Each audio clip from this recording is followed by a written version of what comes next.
Welcome, everybody. I'm super excited you're here with me today. My name is Cindy, and I empower career changers and those returning to the workforce to find amazing jobs that match their current life. Okay, we're up to part three of our four-part series on getting started in your job search. I hope you caught part one and two. If not, go back and watch them afterward. Okay, part three. So now we've found the jobs, we have the resume going. What's the next step? Okay, so the next step is first off, staying on track. It is so incredibly easy to, continuously fall down these rabbit holes and spend hours and hours and hours, quote unquote, working on our job search, but not making any progress.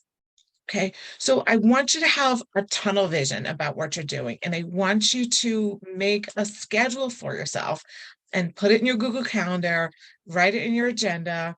And by the way, if you're not using a Google Calendar or some kind of electronic calendar at this day and age, I recommend that you start doing that because most of the jobs you're going to go towards are going to be using online calendars. They're going to be using project management tools, and it's time to get comfortable using those things. It's really not that hard.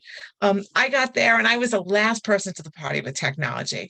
And I have so many clients that have texted me about like, oh my goodness, Cindy, how do I do this? And then, something, this isn't so bad. It's kind of nice. Trust me, you're going to like it. Um, so keep a schedule. So what you're going to be doing is you're deciding what time you're working on what. So when am I scheduling in this time to work on my LinkedIn profile? Because now that you have your resume ready, uploading, not the resume, don't upload the resume to LinkedIn, but uploading and copying and pasting the bullet points under each job is super easy. Okay, so when are you working on your LinkedIn profile? When are you applying for jobs? And how are you going to handle that? Well, you're going to handle that by not collecting jobs, but by finding one job at a time. Find a job, target resume and cover letter, apply, repeat. That's going to be what you're doing next so that you don't spend 4 hours looking at jobs, collecting 30, 40 jobs and not applying to any of them, right? Because it's just a waste of time. It has you feeling like you're working so hard, but nothing has happened. And then what happens is when you get back to apply to those jobs, half of them are full already or taken down.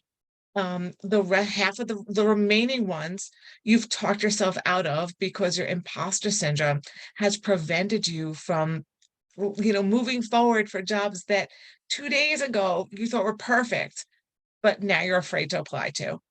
And then for the ones that are remaining, you have to keep reading those job postings over and over and over again to decide which one you're going to apply to first. Too much wasted time.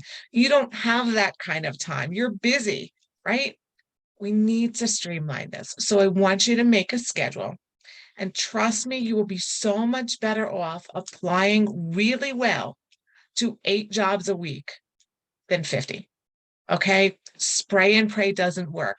Slow and steady wins this race. This is how I want you to go about doing it to be successful in the job search. Okay, now, as you're looking through the job postings, if there are things that you don't know what they are, I want you to Google them. You may actually know what they are and you just haven't used them yet. And you're like, oh, agile method. Yeah, that's exactly how I do what I'm doing. I don't call it that, but that's what I do. So I want you to Google the things that you don't know what they are and see if you know them so that you can use that terminology. I want you to look at any technology or software that is mentioned in the job posting that you don't know. Go to YouTube, figure it out, right? Watch a video or two. You can't put it in your bullet points because you haven't really used it, but you can put it in the skills section because you are familiar with it. Okay, you can become an expert. You're smart.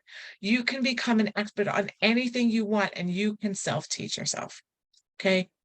I have a client, she went from being an elementary school teacher to being a data analyst and a programmer. She taught herself. You can learn how to use a computer skill that you don't know how to do. I promise you that you can. Okay. And this way, you won't be caught off guard when you're on the interview and they ask you to talk about those things. Okay, so what are we doing now? We're fixing up that LinkedIn profile. We're creating a schedule for ourselves so that we're keeping ourselves on track and we know what we're doing every day. And we're marking it off. We're holding ourselves accountable to this as if it were a doctor's appointment. Okay, so that your job search goes well. Stay off of reading the chatter. I know it's very tempting. It's very tempting because we have this mentality, this group mentality, and we want to feel that we're in the same position as everybody else, and we want to feel that we're not the only one that's struggling. Um, it's only going to serve two purposes. Either it's going to make you feel even more discouraged because people are talking about how it's not working for them and how discouraged they are, and you're going to feel that if it's not working for them, it's not going to work for me. Or it's going to leave you discouraged because you're going to look and say, well, all those people are getting jobs. What about me? I'm better than those people. Why am I not getting a job? So stay away from that. Stay in your lane. Find people who believe in you and support you and surround yourselves with those people. Okay. I'm one of them, right? Surround yourselves with those people who are going to uplift you and empower you on this job search. Put a barrier between anybody who doesn't. Okay, even if those are friends or family members, don't allow them to put you down. This is important. The job search can be discouraging.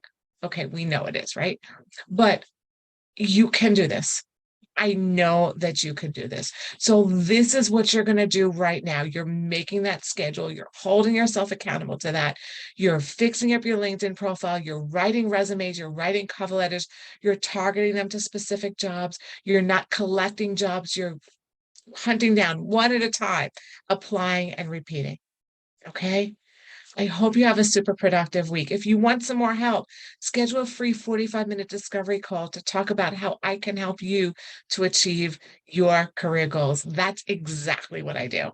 I've been doing this for 10 years. I've helped over 700 women to find amazing jobs. You could be one of them. Always remember you're a warrior. Have a super productive week. I'll catch you next week for part 4 of this 4-part series.